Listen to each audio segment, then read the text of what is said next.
नमस्कार दोस्तों, कैसे हैं आप सभी लोग। दोस्तों आशा है कि बहुत ही अच्छे होंगे और बहुत ही अच्छे तरीके से अपनी मेहनत पे लगे होंगे और बहुत अच्छे तरीके से मेहनत कर रहे होंगे।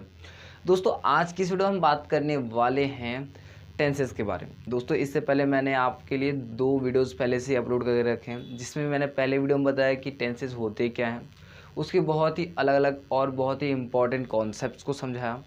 एंड देन दूसरा वीडियो मैंने बनाया जिस पे कि मैंने आपको बताया टेंस और टाइम दोनों अलग अलग होते हैं। ठीक है, हालांकि अगर बोला जाए कि गधे के 4 पैर होते हैं, घोड़े के भी 4 पैर होते हैं, और गधे और घोड़े के 4 पैर होने के कारण अगर गधे और घोड़ों को दोनों को एक ही कह दिया जाए तो ये गलत होता है। इसी तरीके से टेंस के भी हमारे 3 प्रकार होते हैं, पास्ट, प्रेजेंट, फ्यूचर, और टाइम के भी 3 प्रकार होते हैं, पास्ट, प्रेजेंट, फ्यूचर। और इन दोनों की सिमिलैरिटीज़ को देखते हुए अगर हम टेंस और टाइम को सेम कह दें तो ये हमारे लिए अजीब होगा। लेकिन और भी बहुत सारे कॉन्सेप्ट्स हैं जो कि जिससे कि टाइम और टेंस अलग होते हैं। तो मैंने आपको इस वीडियो में जो भी मैंने वीडियो बताया था जिसमें कि टाइम और टेंस के बारे में डिफरेंस बताया था, उसमें मैंने आपको ये सब क्लियर किया है। ओके, तो दोस्तों आज की इस वीडियो को हम टेंस को बढ़ाते हुए आज हम बात करने वाले हैं प्रेजेंट इंडेफिनिट टेंस के बारे में। दोस्तों मैं आपको बहुत ही डीपली पढ़ाने वाला हूँ। इसमें मैं आपको बहुत ही आसान तरीके से तो बताऊंगा, साथ में आपको बहुत ही बेसिक से और बहुत ही इंपॉर्टेंट एडवांस तक के कॉन्सेप्ट बताने वाला हूँ। आज की इस वीडियो में आपको बताने वाला हूँ प्रेजेंट इंडेफिनिट टेंस के यूजेस कहाँ होते हैं, कहाँ कहाँ हम यूज़ करते हैं प्रेजेंट इंडेफिनिट का।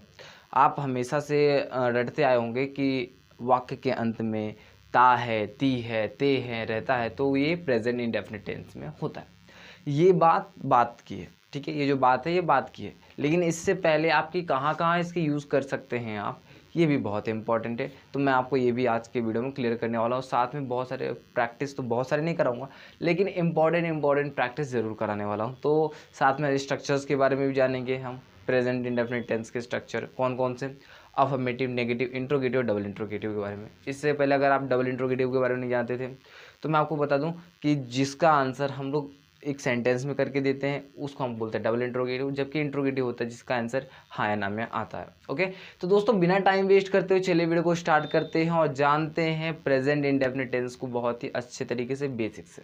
तो आइए दोस्तों सबसे पहले तो हम समझ लेते हैं कि प्रेजेंट इंडेफिनिट का स्ट्रक्चर क्या होता है, इनके कुछ पहचान होती है, ये क्या होती है, और इसमें कौन कौन सा हेल्पिंग वर्ब लगते हैं, ये मैं आपको बता देता हूँ। ठीक है दोस्तों, इससे पहले जो वीडियोस थी मैंने आपको उसमें बताया था हालांकि कि जब भी आपको do, does, is, am, are और हैज़, हैव दिख जाए तो आपको उसको प्रेजेंट में कंसिडर करना चाहिए। ठीक है, लेकिन जब भी आपको डू, डज दिखे तब आपको प्रेजेंट टेंस का प्रेजेंट इनडेफिनिट कंसिडर करना चाहिए।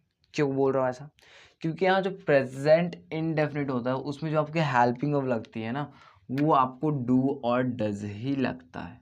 ठीक है, कौन सा लगता है, डू और डज ही लगता है। एक तरीके की एक पहचान होती है आपकी, जैसे कि आपने हिंदी में रटा होगा कि वाक्य के अंत में ता है, ती है, ते हैं, ते हो आदि रहते हैं तो हम उसे प्रेजेंट इंडेफिनिट में मानते हैं। इसी तरीके से इंग्लिश में अगर पहचानना हो कि कोई भी सेंटेंस आपका प्रेजेंट इंडेफिनिट में है या नहीं है तो आपको देखना होता है डू या फिर डस। ठीक है, ये हो गई आपकी पहचान। ओके, बात इतनी समझ में आई होगी, आशा ही बहुत अच्छी तरीके से समझ में आ गई होगी। और यहाँ मैंने आपको बता दिया हिंदी में पहचान की। हालांकि ये एक अलग बात है कि ता है, ती है, ते हैं आता है प्रेजेंट इंडेफिनिट में, लेकिन हमेशा ऐसा हो ऐसा ज़रूरी नहीं होता। ठीक है, अब मैं आपको बताऊंगा कि जब मैं आपको बताऊंगा प्रेजेंट इंडेफिनिट टेंस के यूजेस के बारे में। ठीक है, अभी मैं आपको इसके यूजेस के बारे में भी बताने वाला हूँ।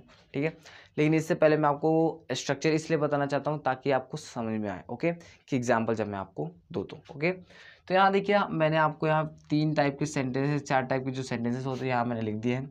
जैसा होता है आपका अफर्मेटिव, नेगेटिव, इंट्रोगेटिव और डबल इंट्रोगेटिव। ओके, हो सकता है कि आपको स्ट्रक्चर अभी समझ में ना आ रहा हो, लेकिन जब मैं आपको एग्जाम्पल्स दूंगा तब आपको ये अच्छे तरीके से समझ में आएगा। ओके, तो यहाँ एक और बात समझिए, एक और बात मैं आपको बताना चाहूँगा। जैसे कि आपका जो होता क्या है कि इंग्लिश लैंग्वेज भी क्या है, एक लैंग्वेज है, एक भाषा है। हिंदी भी आपका एक भाषा होता है। ठीक है, आप हिंदी में भी जो बातें बोलते हो वो भी आपके वाक्य ही होते हैं, और इंग्लिश में जो बातें बोलते हो वो आपके वाक्य ही होते हैं, जिसे हम सेंटेंस कहते हैं। होता है ना, बिल्कुल होता है। तो जो हम हिंदी में बातें करते हैं, जिसे हम वाक्य बोलते हैं, उसी वाक्य में हमारे सब्जेक्ट भी होते हैं, यानी कर्ता भी होता है, ठीक है, वर्ब भी होता है, क्रिया भी होता है यानी, ठीक है, और ऑब्जेक्ट भी होता है हमारा, ठीक है। यानी जैसे कि अगर मैं कह दूं, एक एग्जांपल लेता हूं मैं, यहाँ मैं ले लेता हूँ, राम आम खाता है। ये बहुत ही कॉमन एग्जांपल जो कि आपने शुरुआत में बहुत बार रटा होगा, इसको मतलब बनाया होगा, राम आम खाता है। यहाँ देखिए, यहाँ आपका सब्जेक्ट भी होगा, ठीक है, वर्ब भी होगा और ऑब्जेक्ट भी होगा कि नहीं होगा।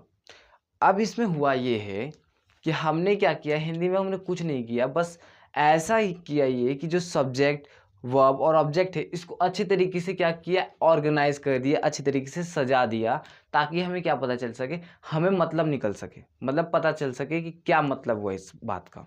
एक एग्जांपल लेते हैं, जैसे यहाँ देखिए, जैसे यहाँ मैंने लिखा है राम आम खाता है, तो मैंने मान लीजिए इसी को है कर दिया, इसी को मैंने चेंज कर दिया, है खाना आम राम, इस तरीके से कर दिया।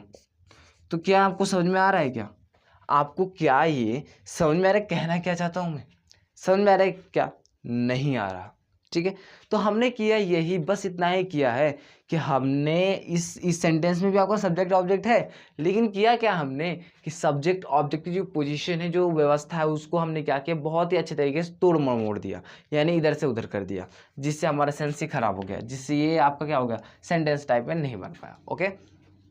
लेकिन जब हमने इसको अच्छे तरीके से ऑर्गेनाइज कर दिया हिंदी में, तो ये क्या हो गया, एक सेंसेबल एक वाक्य बन गया, जिसे हम सेंटेंस कहते हैं, ठीक है, एक सेंटेंस बन गया। जैसे कि राम आम खाता है, मैंने लिख दिया, खाना है लिख दिया, सॉरी, राम आम खाता है, ठीक है, यहाँ भी मैंने लिख दिया है खाता आम राम, ऐसा मैंने कर दिया, ओके। तो यहाँ देखिए हुआ ये कि यहाँ मैंने सब्जेक्ट की जगह पे सब्जेक्ट को रख दिया, यानी सब्जेक्ट कहाँ रखना चाहिए वहाँ मैंने रख दिया, ऑब्जेक्ट कहाँ रखना चाहिए वहाँ मैंने रख दिया, वर्ब कहाँ रखना चाहिए वो मैंने रख दिया, ओके। दवा समझ में आया, ठीक है। अब मैं आपसे पूछता हूँ कि अगर मैं इसी सेंटेंस को दूसरी लैंग्वेज में चेंज करना चाहूँ, जैसे कि मान लीजिए मुझे इंग्लिश में करना है, तो क्या करूँगा, सब्जेक्ट का इंग्लिश कर दूंगा, ऑब्जेक्ट का इंग्लिश कर दूंगा, वर्ब का इंग्लिश कर दूंगा, और ऐसा करूँगा, ऐसे इंग्लिश करूँगा जैसे कि एक ऑर्गेनाइज कर दूंगा, यानी जहाँ सब्जेक्ट रखना चाहिए उधर में रख दूंगा, ऑब्जेक्ट जहाँ रखना चाहिए वहाँ में रख दूंगा, ताकि आपका एक अच्छा सा सेंस बने, ठीक है, इस तरीके से मैं कर दूंगा। तो यानी मैंने क्या किया, इन्हीं सब्जेक्ट वर्ब और ऑब्जेक्ट को अच्छे तरीके से ऑर्गेनाइज कर दिया, जो कि मैंने यहाँ आपके लिए ऊपर लिख दिया है कि आपको उनको किस तरीके से सजाना है, ओके। तो यहाँ करना क्या है, सबसे पहले आपको कर देनी है सब्जेक्ट की इंग्लिश। अफर्मेटिव में आते हैं सेंटेंस में, ठीक है।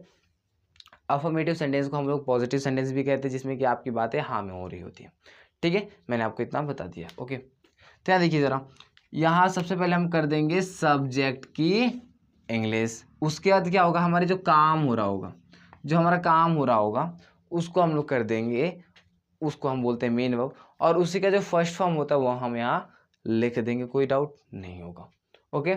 उसका देखिएगा यहाँ एक और आपका लग जाता है, एक चेंजेबल हो जाता है। देखिए जैसे सबसे पहली बात तो ये है कि कुछ चेंजेस करने पड़ते हैं, कुछ पहचान लगानी पड़ती है इंग्लिश की भी, ताकि पता चल सके हाँ भाई इंग्लिश लैंग्वेज है, और कुछ चेंजेस होने के कारण ताकि पता चल सके कि हाँ इस किस टेंस का है, किस टाइप का होना चाहिए, ठीक है। तो पहचान लगाने के लिए हम लगा देते हैं एस या फिर ई एस, लेकिन इसका भी एक कंडीशन है। क्या कंडीशन है कि एस या ई एस कब लगेगा, आपका मेन वर्ब के साथ। ये जो एस या ई एस है आपका जो है ना, ये आपका मेन वर्ब के साथ लगता है, ओके। कब लगेगा ये एस या ई एस, तब लगेगा जब आपका जो सब्जेक्ट होगा, क्या होगा, जो सब्जेक्ट होगा ना वो क्या होगा, थर्ड पर्सन होगा। क्या होगा, थर्ड पर्सन, और क्या होगा, सिंगुलर होगा। तब आप सुविधा अनुसार क्या करेंगे, एस लगा देंगे या फिर एस लगाएंगे, दोनों में से कोई एक ही लगाएंगे, ओके। बात समझ में आ गई नहीं आया, तो ये आप कर लेंगे, एंड देन आप कर देंगे ऑब्जेक्ट की इंग्लिश, ठीक है। बात समझ में आया। एग्जाम्पल लेके समझते हैं। यहाँ जैसे कि मैंने लिखा था ना, राम आम खाता है, राम आम खाता है, ये कर दिया ना। तो यहाँ मैं करता ये हूँ कि यहाँ मैंने लिख दिया राम, सब्जेक्ट क्या होगा, खाने का काम कौन कर रहा है, राम कर रहा है, तो सब्जेक्ट क्या हो जाएगा, राम। तो मैंने सब्जेक्ट की इंग्लिश कर दी राम। राम नाम है, और नाम का इंग्लिश नाम ही होता है, वही नाम होता है, ओके, और कोई नहीं होता। तो हम लोग कर देंगे राम, आम, राम। अब काम क्या हो रहा है, खाने का, क्या हो रहा है, खाने का। खाने का इंग्लिश होता है इट, क्या हो जाता है, इट। अब यहाँ एक ध्यान देखिएगा, यहाँ आप एक बार ध्यान से देखिएगा, राम एक व्यक्ति है, हाँ राम तो एक ही हो सकता है, नाम है तो कोई एक ही व्यक्ति होगा, सिंगुलर है, ठीक है। किसी के बारे में बात हो रही है, हाँ हो रही है, यानी थर्ड पर्सन भी है। नाम आपके थर्ड पर्सन में होते, इतना आपको ध्यान होना चाहिए, ओके। तो आपका थर्ड पर्सन में आता है, ठीक है। तो यानी मैं इस इट के साथ एस या फिर एस लगा सकता हूँ, ठीक है। तो इट के साथ आपका लगता है एस, तो क्या हो जाएगा, राम इट्स, क्या खा रहा है, आम को खा रहा है, राम इट्स अ मैंगो। और ये बन गया आपका सेंटेंस तैयार, ओके। कोई ज़्यादा झंझट नहीं है, कोई भी ज़्यादा परेशानी नहीं है, बहुत ही आसान तरीके से हम इसे कर सकते हैं, ओके। बात समझ में आया। अब आप बोलोगे कि सर आपने बोला था डूडस लगेगा, लेकिन यहाँ डूडस तो है ही नहीं, यहाँ आपका ऐसे एस तो है ना, ऐसे एस तो है ना। और एक और पहचान है कि जब आपका ऐसे एस नहीं लगेगा, कब नहीं लगेगा, मान लीजिए मैं बोल दूँ मैं आम खाता हूँ, बोल दूँ मैं आम खाता हूँ, तब आपका ऐसे एस नहीं लगेगा। कैसे नहीं लगेगा, क्योंकि आई जो होता है आपका थर्ड पर्सन नहीं होता, आई के साथ क्या लग जाएगा, आई के साथ आपका सिर्फ इट ही लगेगा जो मीन वर्ब होगा, ठीक है। तो आई एस नहीं हटा देंगे हम लोग, तो क्या हो जाएगा, आई इट अ मैंगो हो जाएगा, ठीक है। देखिएगा, सब्जेक्ट के बाद अगर मीन वर्ब की फर्स्ट फॉर्म आ जाए, सब्जेक्ट के बाद अगर मीन वर्ब की फर्स्ट फॉर्म आ जाए, तो समझ लीजिएगा भाई ये कहाँ चला गया, प्रेजेंट इंडेफिनिट में। कहाँ चला गया, इंडेफिनिट में। उसके बाद डूडस तो आपके पहचान है ही अलग से, ठीक है। तो ये भी आप बना सकते हो एक ट्रिक, ओके, कोई बात नहीं, ओके। उसके बाद बात करते हैं ज़रा नेगेटिव सेंटेंस की, कि नेगेटिव सेंटेंस कैसे हम लोग बना सकते हैं। नेगेटिव में क्या करना है हमें, कि नेगेटिव में आएंगे तो सबसे पहले तो आपको करनी पड़ेगी सब्जेक्ट की इंग्लिश, ये कर लेंगे। उसके बाद अब आपको नेगेटिव करना है तो नॉट लगाने के लिए हमें लगानी पड़ती है एक पहचान। कौन सी पहचान, डू या फिर डज। क्या लगा देंगे, डू या फिर डज। उसके बाद क्या लगा देंगे, नॉट। उसके बाद मीन की फर्स्ट फॉर्म प्लस क्या लग जाएगा आपका, ऑब्जेक्ट। डू किसके साथ, डज किसके साथ, अब सुनिए आप क्या करेंगे हम। डू आपका लगता है, जो डू क्या लिखूँ मैं, यहाँ मैं लिख देता हूँ, ठीक है। जो आपका डू होता है वो लगता है आपका प्लूरल सब्जेक्ट के साथ। कौन से, प्लूरल सब्जेक्ट के साथ। वही आपका डज कहाँ लगता है, सिंगुलर सब्जेक्ट के साथ। कहाँ लगता है, सिंगुलर सब्जेक्ट के साथ। यहाँ मैं लिख दे रहा हूँ, ओके। लेकिन आई के साथ हमेशा आपका डू लगता है, ये ध्यान रखिएगा, ठीक है। ये आप ध्यान रखिएगा। और यू के साथ भी आपका डू ही लगता है, सिंगुलर हो या फिर प्लूरल हो, ठीक है। आई और यू के साथ हमेशा क्या लगता है आपका, डू ही लगता है, ओके। इतना बात आपको समझ में आ गया होगा। अब देखिए जैसे किया सब्जेक्ट डज या फिर डज या फिर डू, फिर नॉट लगा देंगे नहीं का आवाज़ निकालने के लिए, और यहाँ क्या कर देंगे, मीनों की फर्स्ट फॉर्म प्लस क्या कर देंगे, ऑब्जेक्ट कर देंगे। जैसे कि एक एग्जांपल लेते हैं, एक एग्जांपल मैं यहाँ लेता हूँ, वही सेम एग्जांपल लेते हैं, ज़्यादा कोई मतलब अलग सा नहीं लेते हैं, सेम एग्जांपल लेते हैं। राम आम नहीं खाता है, ठीक है। ये आपने बहुत ही बचपन से पढ़ा है, रिलेटिव है, आप रिलेट कर सकते हैं, इसलिए मैं कर रहा हूँ। नहीं तो एक एग्जाम्पल ले लेते हैं, हम यहाँ ले लेते हैं आयरन मैन। क्या कर देते हैं, आयरन मैन आम नहीं खाता है, ठीक है। क्या कर देंगे, आयरन मैन आम नहीं खाता है। यहाँ मैं लिख देता हूँ जैसे कि आयरन मैन आम नहीं खाता। तो क्या खाता है भाई, नहीं खाता है, ओके। ये मैंने कर दिया। अब यहाँ देखिएगा, अब ज़रा आप यहाँ ज़रा देखिएगा, यहाँ हो जाएगा कि आपका आयरन मैन क्या एक नाम है, और जब नाम है तब हमारा क्या हो जाएगा, सिंगुलर होगा, और सिंगुलर होगा थर्ड पर्सन में जाएगा।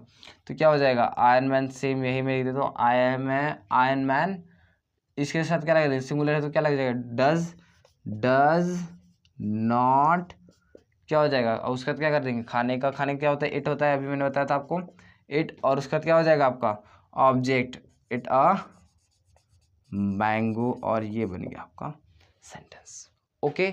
बात समझ में कैसे बना ये आपका सेंटेंस। तो इस तरीके से आप इसको भी कर सकते हो। अगर यहाँ मैं आ जाए, आयरन मैन की जगह मैं आम नहीं खाता हूँ ऐसा आ जाए, तो तो आप लगा देंगे आई। जैसे कि यहाँ हो जाए मैं, तो आप क्या हो जाएगा, यहाँ आ जाएगा आई, और यहाँ डू डस की जगह पे आ जाएगा do not it a mango, और यहाँ हो जाएगा आपका हूँ। ठीक है, हो जाएगा। तो इस तरीके से आप इसको भी कर सकते हो। अब आपको डू डस का क्लियर हो गया होगा कैसे करेंगे, क्या करेंगे। ओके, तो अब हम बात कर लेते हैं ज़रा सा अब हम बात कर लेते हैं किसकी, इंट्रोगेटिव की। इंट्रोगेटिव में क्या होता है, इंट्रोगेटिव हम बात करते हैं क्वेश्चंस की, मतलब हम क्वेश्चन पूछ रहे होते हैं। किस टाइप का क्वेश्चन होगा, जैसे कि मैं बोल दूँ क्या तुम जाते हो, क्या तुम पढ़ते हो, तुम क्या करते हो, ऐसे जब मैं बात करूं तब आप यूज़ करते हैं इंट्रोगेटिव का। इसमें दो प्रकार होते हैं, एक होता है इंट्रोगेटिव, एक होता है हमारा डबल इंट्रोगेटिव। डबल इंट्रोगेटिव का मतलब होता है जिसमें आपको क्वेश्चन थोड़े एक्सप्लेनेशन के साथ देनी होती है, और इंट्रोगेटिव में क्या होता है बस हाँ या फिर ना आंसर मिलता है। ठीक है, जैसे कि क्या तुम पढ़ते हो, एक एग्जाम्पल ले लेते हैं। जैसे कि यहाँ मैं इसको हटा देता हूँ, ओके, इसको मैं हटा देता हूँ। यहाँ एक एग्जाम्पल मैं ले लेता हूँ आपके लिए, क्या तुम पढ़ते हो, ओके, ये मैंने कर दिया, क्या तुम पढ़ते हो। तो यहाँ इसका मतलब क्या हो गया, क्या तुम पढ़ते हो। तो यहाँ आपका एक एग्जाम्पल और एक ट्रिक और सुन लीजिए। जो आपका ये सेंटेंस होगा ना हिंदी में, जो इंट्रोगेटिव होगा, उसका जो क्वेश्चन पूछने वाला वर्ड होता है, जैसे क्या, ये आपका सेंटेंस के शुरुआत में ही आ जाता है। ठीक है, क्या आ जाता है, सेंटेंस के शुरुआत में ही आ जाता है। ओके, ये बात आप हमेशा ध्यान रखिएगा। तो जैसे कि अगर आपको क्या का इंग्लिश निकालना है तो क्या करना होगा, आपको डू या फिर डज में से कोई लगाना ही होगा। तो पहले आपको स्ट्रक्चर देख लीजिए, पहले आपको लगा देना है डू या फिर does, subject, main of first form, plus क्या लग जाएगा आपका, ऑब्जेक्ट लग जाएगा। क्या लग जाएगा, ऑब्जेक्ट लग जाएगा। तो आपका ये जो डू लगेगा फिर डज लगेगा, किसके ऊपर डिपेंड करेगा, सबसे पहले आपका ये डिपेंड करेगा सब्जेक्ट क्या है। सब्जेक्ट अगर सिंगुलर होगा तो डज लगेगा, सब्जेक्ट अगर प्लूरल होगा तो डू लगेगा। ठीक है, तो क्या तुम पढ़ते हो, तो ये आपका यू लगेगा। यू के साथ मैंने आपको बताया था, यू के साथ आपका हमेशा क्या लगता है, डू लगता है। तो क्या लगाएंगे आप, यहाँ लगा देंगे आप डू। ठीक है, उसके बाद आपको लिख देना है सब्जेक्ट को डू यू, काम क्या हो रहा है, पढ़ने का, डू यू रेड, क्या हो जाएगा, रेड, और यहाँ आ जाएगा आपका क्वेश्चन मार्क, और ये बन गया। ठीक है, बात समझ में आएगी नहीं यार। तो इस तरीके से आप इसको भी कर सकते हो। अगर मान लीजिए इसको डबल इंट्रोगेटिव करना, क्या करना है, डबल इंट्रोगेटिव करना। अगर मैं पूछ दूँ तुम क्या तुम पढ़ते हो की जगह मैं बोल दूँ कि तुम क्यों पढ़ते हो, क्या कर दूँ, तुम, अगर मैं यहाँ कर दूँ तुम क्यों पढ़ते हो, तुम, मैं इसको चेंज कर दूँ मार्कर को, ओके, तुम क्यों पढ़ते हो,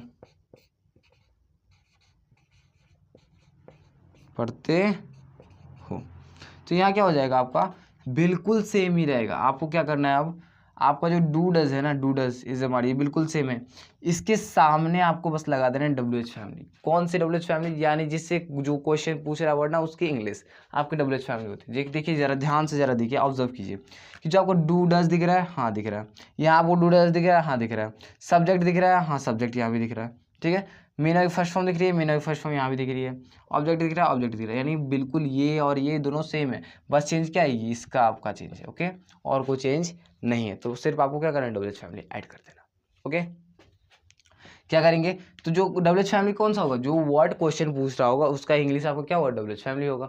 जो डब्ल्यू और एच से बने होते हैं वर्ड, क्वेश्चन पूछ रहे होते हैं या फिर जो भी होते हैं, वो हमारे होते हैं डब्ल्यू एच फैमिली के वर्ड्स। ओके, बात समझ में आ। तो यहाँ अगर हम क्या कर रहे हैं, क्यू का इंग्लिश क्या होता है, क्यू का इंग्लिश तो वाई, तो हम लोग कर देंगे वाई, तो ये हो गया डब्ल्यू एच फैमिली, हाँ हो गया। आप बिल्कुल सेम वही कर देंगे, वाई डू यू रेड, ये हो जाएगा आपका इसका इंग्लिश। ओके, बात समझ में आ। इस तरीके से आप क्या कर सकते हो, इस तरीके से आप इंग्लिश कर सकते हो प्रेजेंट इंडेफिनिट टेंस में जो भी सेंटेंस हमारे होते हैं। यहाँ मैंने आपको एग्जांपल्स दे दिए हैं, स्ट्रक्चर्स दे दिए हैं। अगर आप इसका चाहें तो स्क्रीनशॉट ले सकते हैं, नहीं तो मैंने आपके लिए, आपकी सुविधा के लिए टेलीग्राम पर मैंने हैंड रिटन नोट्स आपको प्रोवाइड कर दिए हैं, जिसका नाम है कॉन्सेप्ट एक्सप्लेनर। हमारे ही चैनल का नाम है, आप वहां से जाके देख सकते हैं। आशा है दोस्तों कि आपको ये बहुत ही अच्छे तरीके से समझ में आ गया होगा। दोस्तों इस तरीके से आप कर सकते हो दोस्तों, बहुत ही आसान तरीके से, बहुत ही छोटी वीडियोज़ में मैंने ट्राई किया कि आपको ये मैं बता पाऊँ। एंड दोस्तों अगर आपको जानना है कि इनका यूज़ कहाँ किया जाता है, दोस्तों इनका यूज़ भी कहीं मतलब अलग अलग जगह पे अलग अलग तरीके से होते हैं। तो दोस्तों मैं सोच रहा हूँ कि इसको मैं अब नेक्स्ट वीडियो में बताऊँ, ताकि बहुत ही अच्छे तरीके से एक्सप्लेन भी कर पाऊँ, क्योंकि अब हमने स्ट्रक्चर को देख लिया। आप क्या कीजिएगा, आप इसको रिविजन कर लीजिएगा एंड देन नेक्स्ट वीडियो में क्या करेंगे, नेक्स्ट वीडियो में हम बात करेंगे कि प्रेजेंट इंडेफिनिट टेंस का यूज़ कहाँ करते हैं। ओके, तो दोस्तों मिलते हैं अगली वीडियो में। तब तक के लिए अपना ध्यान रखिए, अपने माता पिता की सेवा कीजिए और दोस्तों एक ऐसे व्यक्तित्व को उभारिए जो कि समाज में एक बहुत ही अच्छे तरीके से विकसित हो। दोस्तों मिलते हैं अगली वीडियो में, तब तक के लिए जय हिंद, जय भारत।